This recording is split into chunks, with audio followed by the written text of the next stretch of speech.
Ladies and gentlemen, welcome to Street Savvy. Yes, the podcast. Welcome, welcome, ladies and gentlemen around the world. Welcome, Facebook. Welcome, my YouTubers. Welcome, TikTokers. Welcome, everybody who's joining Street Savvy, the podcast. I'm the host, Jay Works. It's been a long 2 weeks vacation from you guys, but hey, we back. We got a great topic for you guys tonight. Hopefully you guys been doing well. Hope everybody's health and wellness is there daily, entirely, and definitely your families are blessed. Because if without being blessed, we are no good, folks. And if we're trying to get blessed, we got to show some blessings. We got to get some blessings out. We got to take care of those who can't be taken care of. We got to speak for those who can't be spoken for. I'm glad this pretty face is back on either your streaming or either your television or either you like to watching podcasts and you're a YouTuber. We glad to have you here. Us here at Street Savvy, we love it. We love conversating with you folks. Let's get to our podcast. Let's get to that moment. Well, we're gonna start off with sports, ladies and gentlemen. The WNBA just had their draft. It went fairly well. Caitlin, the young lady from, I think it's Iowa University, went number one overall, averaging 33 points a game in a collegiate, 5 assists, several rebounds, several steals, broke all history records in women's NCAA basketball. She has done a lot since Kobe Bryant laid his eyes on this young lady and spoke about her years ago. This young lady has been a thorn. She has been a focal point for women's basketball. No matter if she's in the Final Four, no matter if she's in the championship game, no matter if she's in season's form and NCAA women's basketball, she has been a star to be reckoned with. And now, being the number one draft pick in the WNBA draft 2024-25 draft, she is going to be lights out. Lights out. She got drafted to the Indiana team in the women's WNBA women's team. I think it's Atlanta, Indiana Storm. Don't quote me. Not the Storm. Sorry. Allegedly, it's Indiana. I got to get that. I check my producers out, but she's number one overall pick. My theory is right now. This is my question for you folks. I'm just gonna throw it out there. Women's sports is entirely, to me, is a minister scale looked over, and it may be a larger scale to you guys, depending who you talk to. They are worldly underpaid, well talented, well gifted, well needed for the young sisters and brothers who's approaching collegiate sports and women's sports. WNBA and women's sports have been a real engine, been a real motor for our culture, our future. In these last several years, NCAA women's sports has really taken off, and not just the Connecticut's, not just the Tennessees, not just the North Carolinas, not just the Purdue's, South Carolina, back-to-back titles. Dawn Staley, she won it as a collegiate player. She won in WNBA. Now she's a coach. I mean, it's women's sports, folks. We have to stand for something in sports in general. And I think women's sports need to be broadcasted on everybody's podcast, everybody's platform today, not tomorrow, today, about equality. Putting these women on pedestals, they have to be talked about. And I seen an interview with a young lady, I think it was at it was a award ceremony, and don't quote me on this. A Caucasian young lady basketball. I guess she was running. She won an award, whatever the award was from. She says, "Listen, women's sports is there to stay." Something in these lines. This is not her words, but I'm gonna put them in my words. But I'm being recognized who I am. But we need to recognize Black African women, Black American women in basketball. As media, we need to do more. As people, we need to do more. And when she said those words, it resonated with me. Because from being a Caucasian woman, she's looking outside and on players she has played with from all her life. That's been different colors, who's been powerful, who's been dynamic for the sport. AAU, collegiate, whatever have you, in pro. And she says it's time to be recognized. Black folks, black women. And then I congratulate the WNBA for what they're doing, but we need to do more. And I heard a commentator last night saying, hey, and this morning, it's reasons, it's this and that. Well, we got a lot of excuses, folks. We got to find a revenue. This woman, Caitlin, first round draft pick. First round draft pick, 5 years. 300 and something thousand. A 5-year deal. 70,000 a year. Where are we going at? When she can blow either half or 75% of the men, she could play with them and score with them in the NBA and only getting 70,000 a year? What kind of crap is that? Now, it's other women who's coming out. Defense, can play defense better than Caitlin, can do a lot of different things that she can't do. And they getting paid McDonald's salaries. We can't have it, folks. We got to do better. Move on to the NBA. Playoffs are starting. If you got a team out there, the playoffs are set from 7 to 8 in the Eastern Conference. It's set.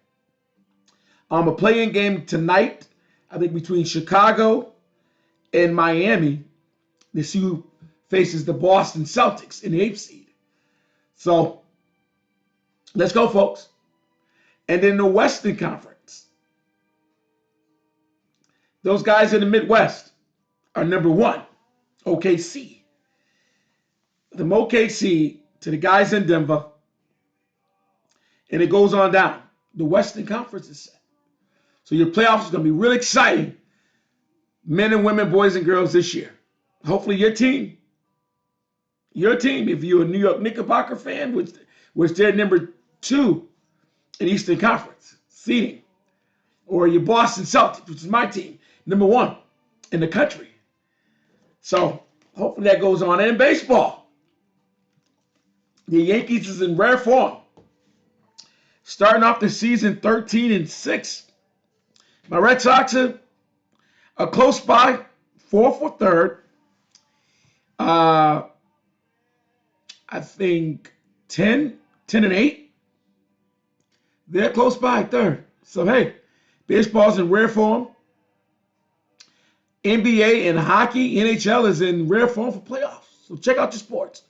Okay, folks, let's get to the topic. Topic today.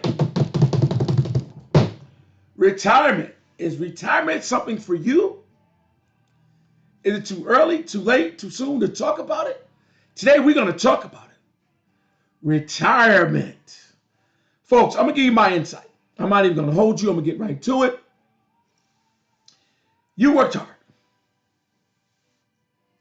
Me, myself, I worked hard. I have worked since I was, 11 years old. 11 years old. I was a meat packer. Tried to learn everything I could learn in Newmarket Square in Boston. At the same token, I got my fingers grinded up in a cube steak machine. If you can see the lines in there, this hand is heavily damaged. It's my right hand. Arthritic today. Um, and that started off my career in the work field. Either was doing customer service, retail, security, um, stocking stores, working in warehouses, temp agencies. I done did it all. I done did it all. And retirement is basically on your body of work that you have performed over the years, either 60 years, 50 years, some 70 or more, better. Um, in my case, I've been working every bit of about a good 38 years in my life. 38, probably 39. Um, and retirement is not in my conversation as far as just stopping work, but it's a thought in my mind, to get there. I need to get there. I need to get to that point where I can say, hey, it's time. This body can't do it no more. Is in the conversation of me, is in the forefront. But I think, folks, retirement is something you can do anytime you want. Anytime you want. Anytime you want to, feel free to say, listen, I'd rather do something different. I want to relax with the wife, the old lady, the family, the kids, the grandkids. Or I want to build on my legacy of a business or generational wealth. I want to travel the world. Things of that nature. Retirement is a conversation for you. A lot of us do not talk about it. A lot of us don't speak on it. A lot of us think about it, per se. Um, I made up this clothing line with other people, of course, um, and at J-Rex Entertainment as well. For entertainment with studio music, films, audio, vision, podcasting, you name it, or this mouth, this being a stretch of a platform for you, or a conversation, something for you to listen, an ear. I put this heavy weights on my shoulder to really make it, and not be stagnant in one area of life, of work, of the body. Um, yes, I wanted to play pro sports. Yes, I was close. Yes, I tried out for the Dodgers. Yes, I worked for the government. I'm a government contracted. Um, yes, I worked a lot of jobs that wasn't career jobs, but it shaped me who I am today. And number one, and foremost, is security on every level. I have worked it. I have worked it. I know the nuance. I know the ins and outs of security. I know the professionalism. I know the customer service of it, and I know the threat assessment, the evaluation of working in the field of security itself. In the last several years of investigations, pictures, photos, um, conversations, you name it, blue collar crimes and things like that nature. I know of that. I know of that life investigation, and that's what I want to further my life in the next eons of years. You know, on the other side of that. So, um, yeah, folks, it's always in the conversation. What can I do next in retirement as well, and how can I better for my grandkids' kids. We all don't think about that notion of love, of this settling down, not doing nothing, and being well off. We all don't see it that way. We all don't have the wherewithal. Um, but I think we all should give that a thought. I think that should be a conversation in our homes, at our workplaces, and even as the thought goes by, daily retirement, to go somewhere and live, and not worry about having to get up and go to work. Not have to work those old muscles and hear those bones crack, and feel that arthritic running through your body. Things of that nature. You know, but you should always work out. In my opinion, you should always work out no matter how old or young you are. Always drink some water. Keep that good old water in front of you, and things of that nature. So, folks, that's my great and personal opinion of retirement. If you have stocks, bonds, um, anything, coins, bitcoins, of course, offshore accounts, or just something you putting away at home in a mattress, in a jar for retirement over years, keep it up. Make those plans. Make those conversations with yourself or with God or with family.